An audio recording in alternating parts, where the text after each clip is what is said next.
Hello and welcome back to the Online Collections Technology Think Tank. For those of you who just joined the panel discussion, just want to point out, you can look, you've got on the display in front of you, we've got some interactive tools.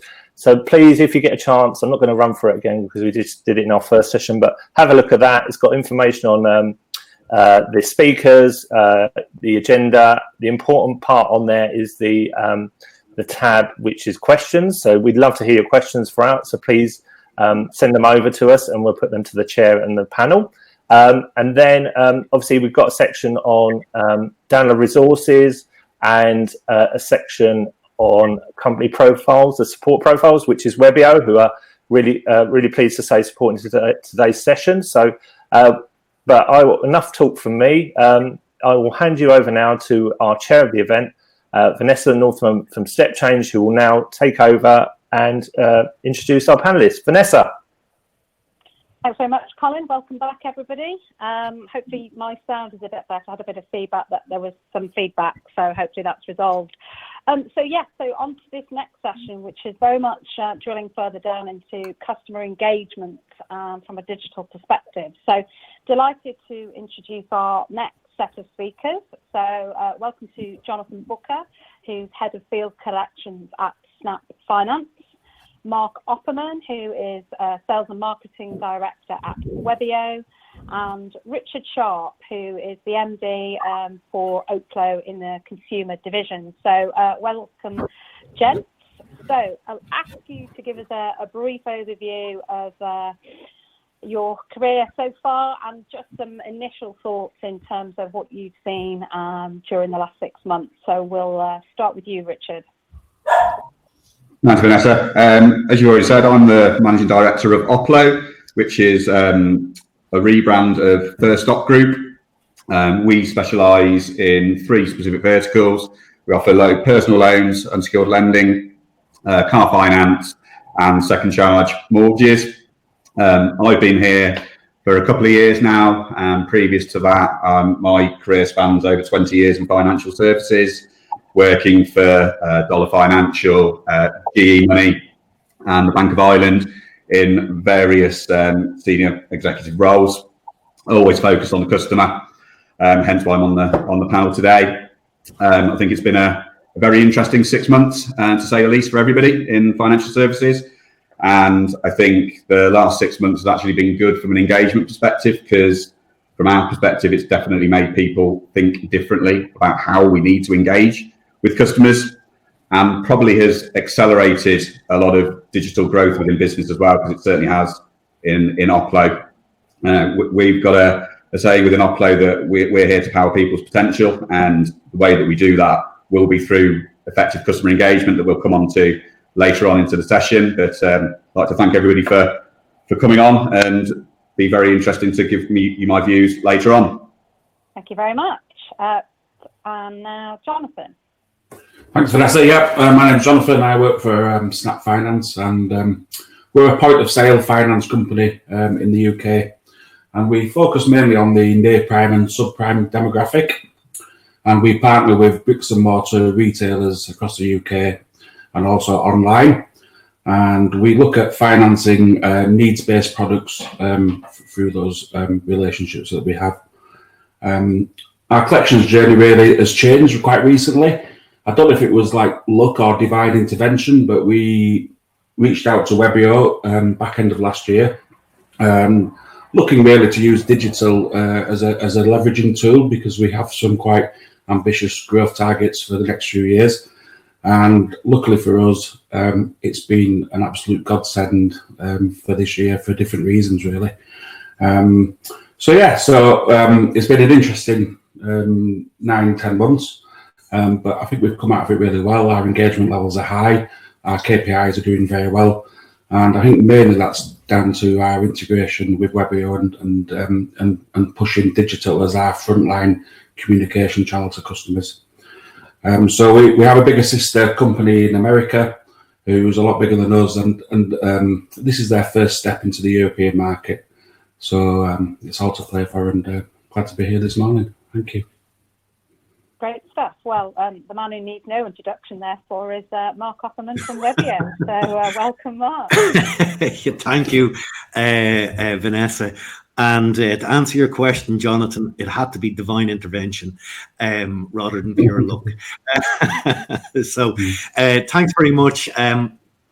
So my background, gosh, over the past 20 years, it's really all been in technology companies, everything from being a main distributor of Plantronics headsets to voice messaging. I'm one of the co-founders of Webio, and really what we've seen is, you know, if we go back a number of years, the whole concept was you know, where the market was going from the point of view of all the different channels that we see today. And really what we focus on today really is all about sort of supercharging that customer engagement. We work particularly in the area of credit collections and payments. And we work with a range of different companies, everything from let's say retail, financial services, utilities, some of them being, say, Very.com, Hoist Finance, Anglian Water, Snap Finance being one, and Oplo being one as well. And I think really what we've seen is the whole concept of where customers are, they're more demanding now than ever, and there seem to be a growing disconnect between where customers are having conversations and where business is. And that really is the concept of Webio, that we sort of brand ourselves as the conversational middleware company. We sit in between the business and the customers, looking to connect them using all the different digital channels. And really sort of the key thing for us always is forget about the technology. Let's look at the metrics. What is the business trying to do? And taking that approach rather than just saying, isn't this clever technology? So as a company, we like to focus on metrics. And again, that's hopefully we'll get to share some of them with you later in the day. So thanks again. Thanks very much. Right, let's get into it. So let's start with you, Richard. Can you tell us how you've seen that customer engagement has altered in your organisation since lockdown? Yeah, I think behaviour's changed massively from March onwards. If I go back to March, when the pandemic first took hold, I think like a lot of businesses, we saw our phone lines and email channels absolutely explode with customers wanting to find out what they can do from a payment holiday perspective. I think we had the FCA guidance coming out in fits and starts for various products, obviously mortgages being the first.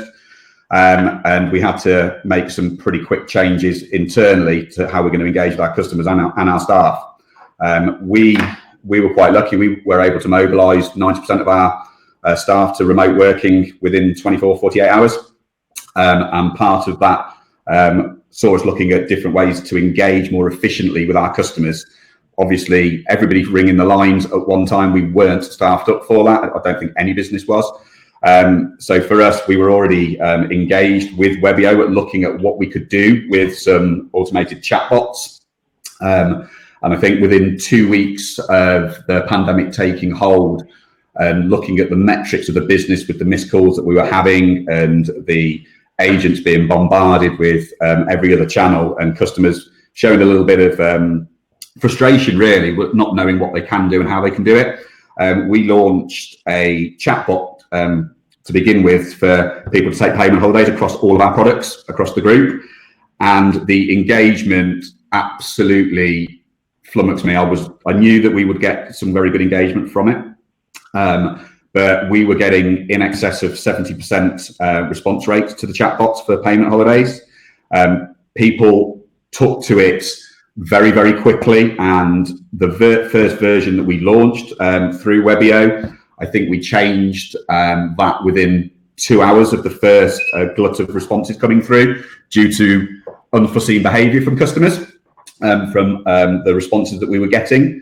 I think a lot of businesses have got into a comfort zone, especially within collections, where we always need to verbally speak to customers. And I think that's just something that's happened through the past 10, 20 years, that's really been one of the best mediums to to really evidence that you're treating the customers fairly. But actually, what we found at Oplo is by utilising effective processes through the chatbots, you can give your customers a much better service. And what I mean by that is when a customer was ringing in for a payment holiday through the COVID pandemic, it's probably taking about 20 minutes to actually execute that for the customer. We were able to reduce that 20 minutes to a 2-minute chatbot process with the customer, where they would have got exactly the same output. We were able, more importantly, to get all the consents that we needed, all the evidence we needed through that chatbot.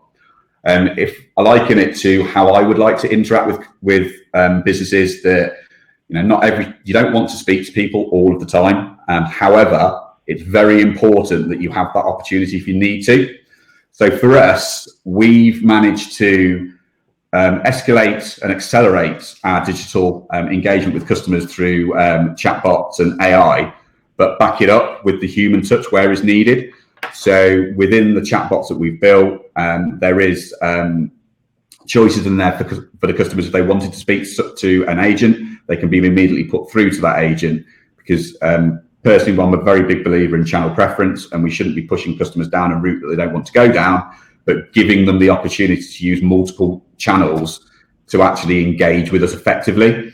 And what we actually made happen within our business was 60% of our engagement through the COVID first initial period through April, May and June was done via the chatbots that Webio set live for us.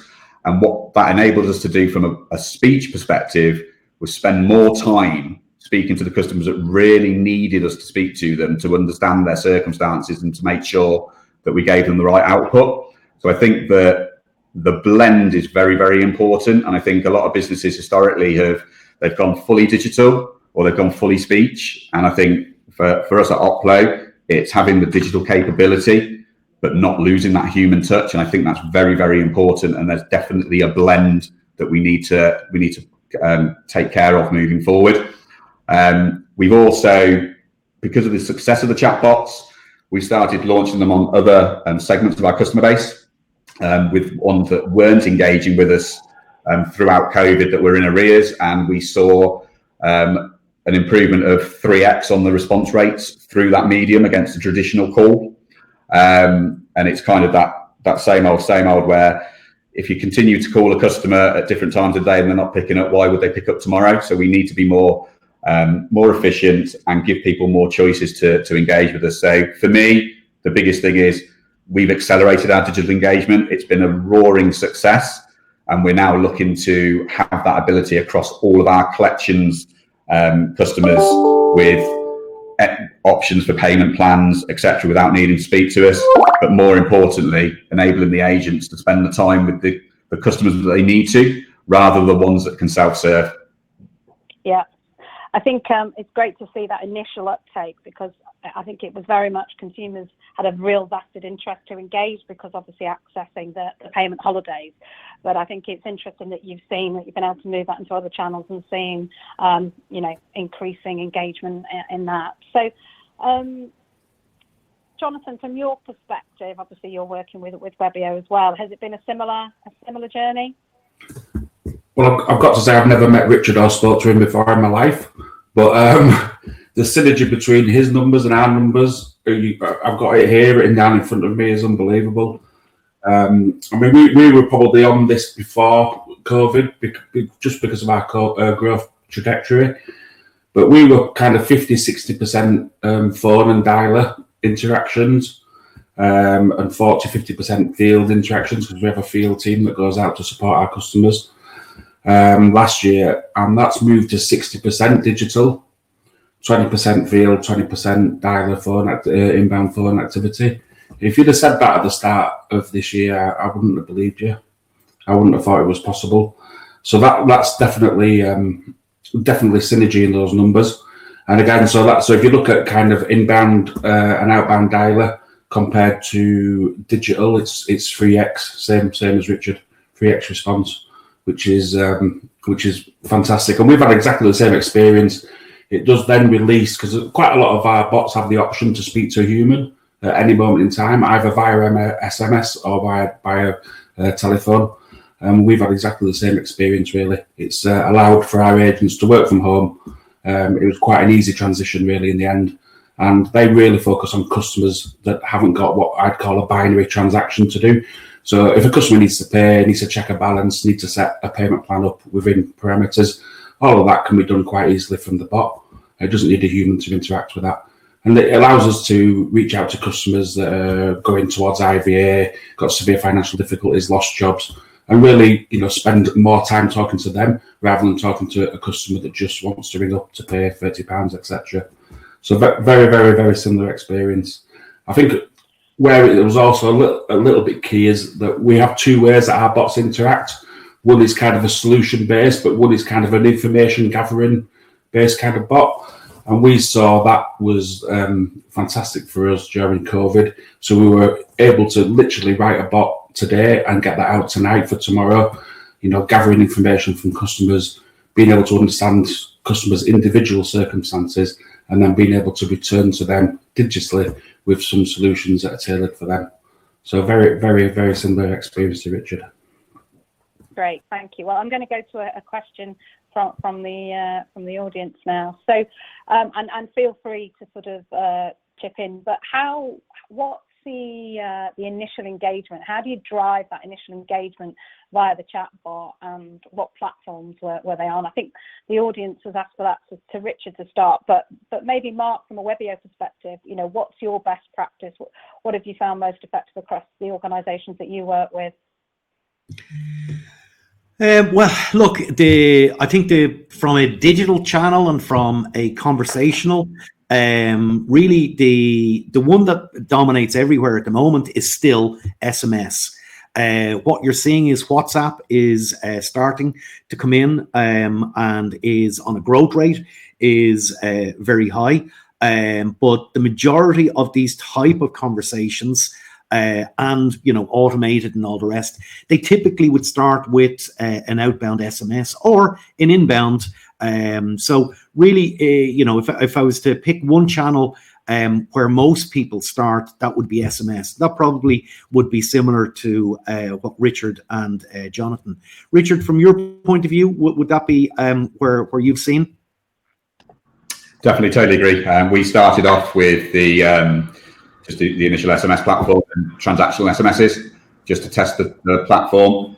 We're now moving on to other methods of communication via automated chatbots, web-based, and also utilising WhatsApp, which I think is a really interesting platform to be using moving forward. But I think there's quite a bit of segmentation to do before we move to that.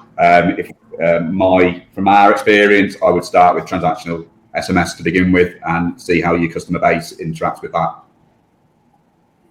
Okay. So we'll start with the chat. So I want to move into a more broader area now. So how are you as organisations maintaining values using technology? So that the art of the conversation, that hearing the tone of consumers. How is technology and how are you using technology to maintain that, or are you? I think if I was to look at three aspects that I would say on how to, how does technology not lose the human contact? There would be three things I would say. It would be empathy, conversational, and the personal touch. And really, when you look at it, first off, empathy. Far too many times, people have seen the let's say, let's go everything digital. And it's been like a machine trying to engage with people. It's very matter of fact, where actually you need to think about actually what circumstances are people in, trying to have some empathy with them. And it's a bit like, if you were having a conversation with them, either on the phone or in face-to-face, how would that conversation start? How would it continue on? And I think too quickly people jump to immediately your outstanding balance is this, you owe me this, and it's a very cold. Where if we can start to understand the position that customers are in, It's amazing how different that first off, that you're having a sensible conversation with somebody, you're recognizing that they may be in a difficult position. And the minute you start to recognize that, actually what you will see is that your engagement with these customers will go up. And the personal touch is something that, when somebody would say to you, give me a great customer experience that had a personal touch, we mostly all think of, well, I was in this shop and I had this customer service or the sales agent did read that. And it doesn't have to be that, because, let me think. For an example, you're having so your agent could be having a conversation back and forth. It could be SMS, it could be WhatsApp, it could be any other channel that they're having a conversation back and forth. You get to the point where somebody maybe, say, can't pay the bill right now. But look, I'm getting paid next Friday, and I'll pay then. So there's a promise to pay. Now, something very simple, but again, it could add the personal touch. A reminder could go out. Now, this could be automated, but still, it would be a nice touch. Goes out with the agent's name to the person the morning of or the day before. Hi, John, just following up our conversation last week. You did promise me that you'd be able to sort this out. So even something simple like that can start to add a much more personal touch, and you can actually, that empathy. If you were, and I think people sometimes get caught up on the technology too much and don't think about the content.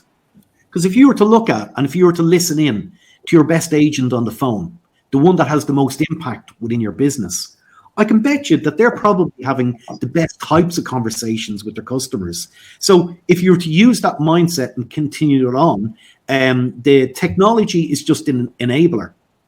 It's key. The content that you're actually going out to the customers with is that sort of empathy. It's that conversational, and it's adding that personal touch at all times. That would be my 2 pence worth on that.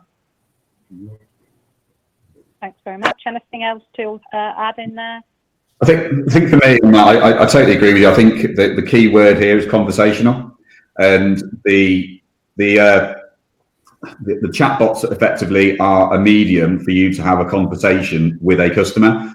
And it's also looking at how you can utilize other pieces of technology within your business to help drive that, to make sure you don't lose the human touch. A lot of businesses have speech analytics in at the moment. That's a great tool to be able to understand and follow up from what Mark was saying around how can we actually make this a conversation. Now, speech analytics is a great tool to help you do that. You can look at, a lot of people most people just use speech analytics from a quality perspective. I actually think we should be using it as a conversational starter and listening and looking at what works well for our better agents. How do they get that rapport? And you can build a rapport through a chatbot by utilizing that. And more important, getting your staff involved with this as well, and asking them what works well and what doesn't work well, because effectively the chatbot will only work with the inputs you put into it, and those inputs have to come from the success that you have in your business. You're not going to be building a chatbot based on something that didn't work for you over a script on a call. So I think it's looking far wider than just the technology. I think most people have the answer within their businesses today. It's just finding the data to be able to push into the chatbot to make it a conversation. And I'll come back to the original point. It's the conversation that is the trigger here, and the enabler is the tech. Yeah. So its values being brought in very much from that conversation, utilising your experience that you've trained out into your advisors. Okay, thank you. We've had a question now from Jonathan at HSBC. So what type of forbearance solutions are being offered by non-voice channels, and how are you ensuring these are the right solutions to satisfy the regulator? Who'd like to start with that one? Yeah, I think I can start with that one. I think it's very much kind of Stephen Covey's principle, isn't it? First seek to understand, then be understood. So I think there's two ways to approach customers. You either present them with some options, or you open it out and take them down a process where you gather information. So from a forbearance point of view, you can write into your bots where a customer answers yes or no or goes in a different direction. And you can get the bot to do probably a better job than you can get a human to do it. I think we've seen that with compliance, where you're scoring a human over the phone for compliance. That everybody's human, and the customer takes you off the direction, and you don't do those 2 or 3 things that you should have done, and you get scored down. Whereas we're not actually experiencing that with the bot. We're experiencing our compliance scores going up, and that's because the customer has to go through a journey. You don't want them to go through such a long journey that they're disengaged, but just enough to cover your compliance. So I think we've used it specifically for COVID, and really we've looked at different types of questions to ask customers, and then we've given them 2 or 3 solutions at the end of that. So not only have we given a good customer experience, but I think from a regulatory point of view, we've got a very, very good compliance auditable trail that will justify the kind of forbearance we put in place. Yeah, I totally agree with Jonathan on that. I also think that you can add other elements to a chatbot easier than you can do through voice, that being integrations with open banking to ensure that we've got the right information of expenditure and income from the customers to ensure that we do come to the right options for them. There's certain circumstances that you're not going to be able to use a chatbot for, but that's where you need your agents to interact from a vulnerability perspective. But you can take them down a series of questions that the bot will identify that and then push that through to a voice conversation. But I think you can automate most of your forbearance options and be more compliant, as Jonathan has said, because it will only take you down the route that you need to once the answer has been given that you need. I think a key here is, and it's something that we are looking at, is integrating the open banking journey into that chatbot moving forward. And I think that would be full and complete then. I think the biggest issue that you have on forbearance is identifying, is it the right forbearance for that customer, and did we come to the right solution for that customer? And if you look at it from a compliance perspective, there's a lot of QA on did you do the regulatory responsibilities correctly? Did you follow company policy? But more importantly, was that call effective? You could still follow you could be regulatory compliant and follow your business's policies, but that call may not have been effective. And I think that you can eliminate that through a chatbot, because you wouldn't put that in as an option for the customers moving through that. And if they did come to what we class as a T-junction decision, then that's when it would go to an agent. So I think it's far easier for a customer to engage through a chatbot from a forbearance perspective that actually protects the business and the customer.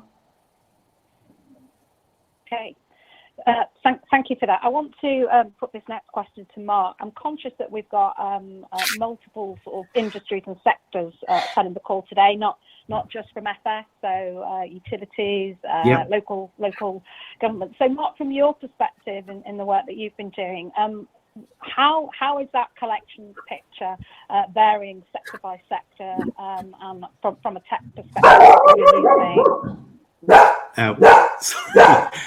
Give me one more. I hope that's not a bailiff.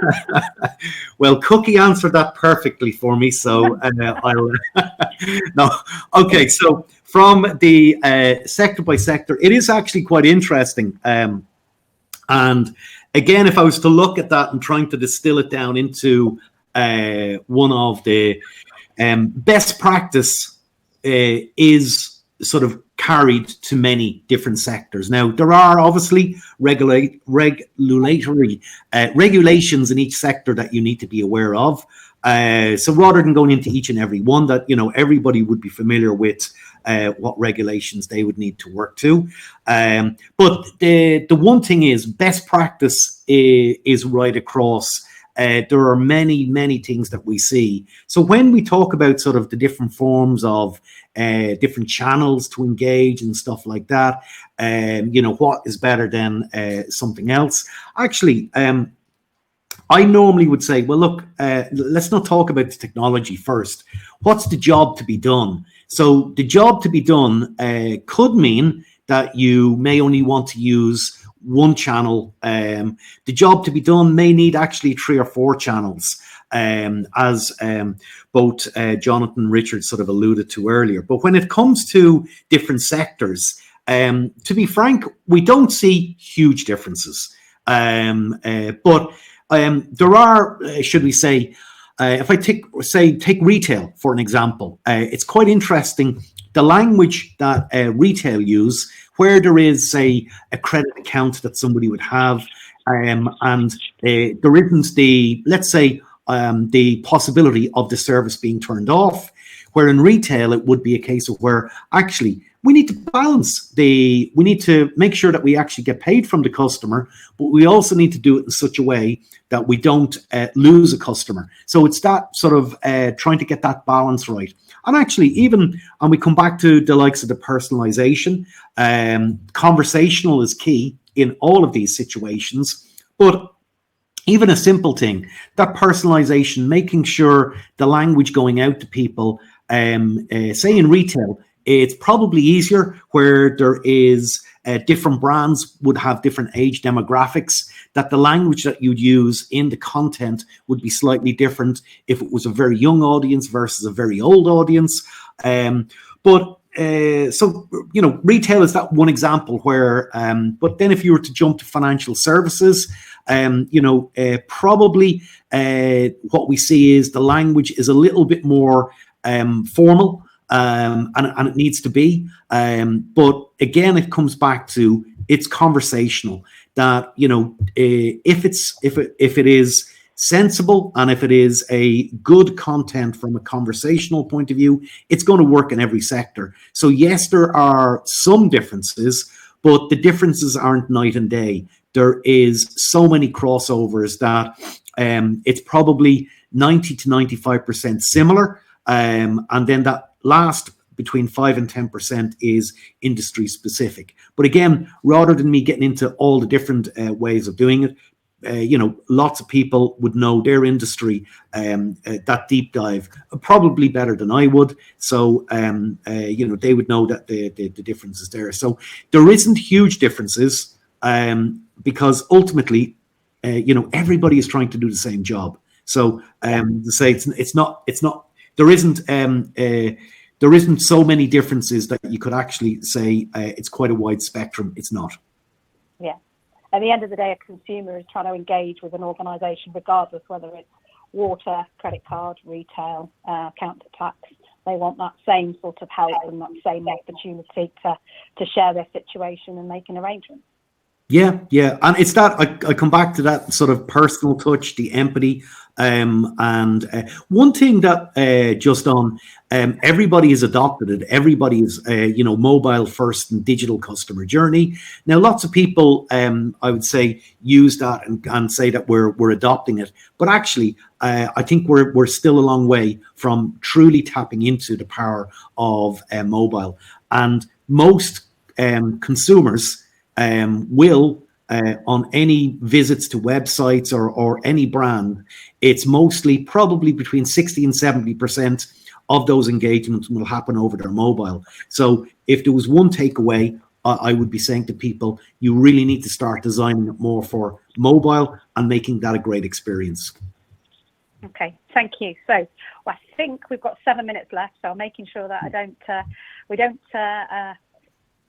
finish with our last question. So finally, how can the technology be used to identify different customer types and influences the propensity to pay? So the old sort of can't pay, won't pay, in order to tailor that approach without any previous engagement. So are we into that sort of AI, machine learning, the data that sits behind it, and from a technology perspective, what's happening already? And open that to any of you to start. Yeah, I'm happy to start there. I think, I mean, I broke it down similar to the guys in, it's all about tone, type, timing, and optimization. So the tone that you use tailored to a customer's situation is absolutely key. The types are either open and fact-finding or factual and solution presenting. Also the timing of when that goes out, what time of day, what time of week. We know that Mondays and Fridays, for example, are better days for us weekly, but also end of the month, start of the month is better days, probably all tied around paydays. And I think the key to all of that is understanding and optimizing that. So using the AI to look at a customer individually rather than a bucket of customers and saying, actually, that customer there prefers to be contacted by SMS, prefers to be contacted on a Monday morning at 8 o'clock. And that type of customer prefers a factual, structured message where they can make some choices. And being able to then, when that customer has another event in the future, being able to actually say that customer is going to get that message at that time in that way. And I think that's key to us really kind of making it a customer-centric journey rather than a bucket and silo. So you'd probably end up having maybe 100 times, 200 time journeys for customers to take, rather than probably the 5 or 6 that we're traditionally used to. Where I think as well that could be key for the future is not only from a collections point of view, but specifically in our sector, the subprime and near prime sector. The bureaus are very good at understanding which bucket that customer sits in, but they don't necessarily help you from a scorecard and lending kind of viewpoint. So I think that once you've gathered that information from a collection point of view, you then be able to look at the propensity of customers to pay going forward, and you'd be better. You'll make better underwriting decisions. And I think that that's where the artificial intelligence and also the MI that comes out of this collection kind of journey will help the industry going forward. Thank you. Jonathan? Sorry. Richard? I agree with what Jonathan said. I think that what some companies make the mistake of forgetting that collections isn't a journey on its own. We need to recognise where the customers have came from a originations perspective as well, and how they engage with us there. And it's about linking that. An end-to-end customer journey doesn't stop at a deposit of the customer's funds. It stops when the customer wants it to stop. And we need to link the front, the middle to the back. And I think if a customer has engaged with us at an origination from a digital perspective, why would we then ring that customer if they do then fall into unfortunate arrears for whatever reason that is? I'm a big believer in channel preference. I do it personally. You know, I don't want to use the phone. I would like to use other digital medium. And I think as a business, we need to understand that if we personally don't like that, then we need to have that availability for the customers moving forward. And if we just ignore how we acquired that customer and what their last contact was with us and give them something different, then we're only ever going to get the wrong outcome for both the business and the customer. And I think it's just looking at the end-to-end for me is all the way through from application to the end of the life cycle of that customer and looking at what their last action was with you. I think that's really important. Thank you. And Mark? Yeah, from the whole, look, there's a long way to go on. If there was one big change over the COVID period was automation. And that's been massive, and it's nearly forced a lot of companies into this area. Then we're looking at like really the acceleration of APIs, webhooks, and all those other clever bits of technology to bring more into the conversations. What we're seeing though in the whole NL area is that, you know, there is, let's say, the whole AI emotional content that will be able to generate sort of responses and what have you. That's some way off. So there's lots of always any new technology, to be frank, it's overhyped. It under-delivers and then takes a long time to actually get there.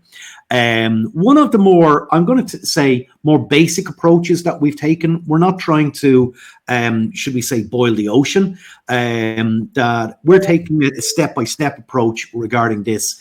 And one of the things that we're doing is analyzing conversations within the Webio platform. We call it Propensity X.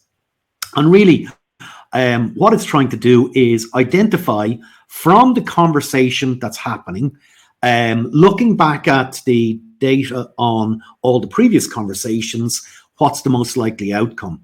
And you could say it's quite simple. It is. But it's incredibly powerful where, you know, where this is operational. Within 3 utterances, you're scoring somewhere between 70 to about 84% accuracy within 3 utterances of the conversation being started. Now, that can help the agent, can just highlight to the agent the most likely outcome. Or you could actually say, well, actually, we're going to now direct that conversation to a different place.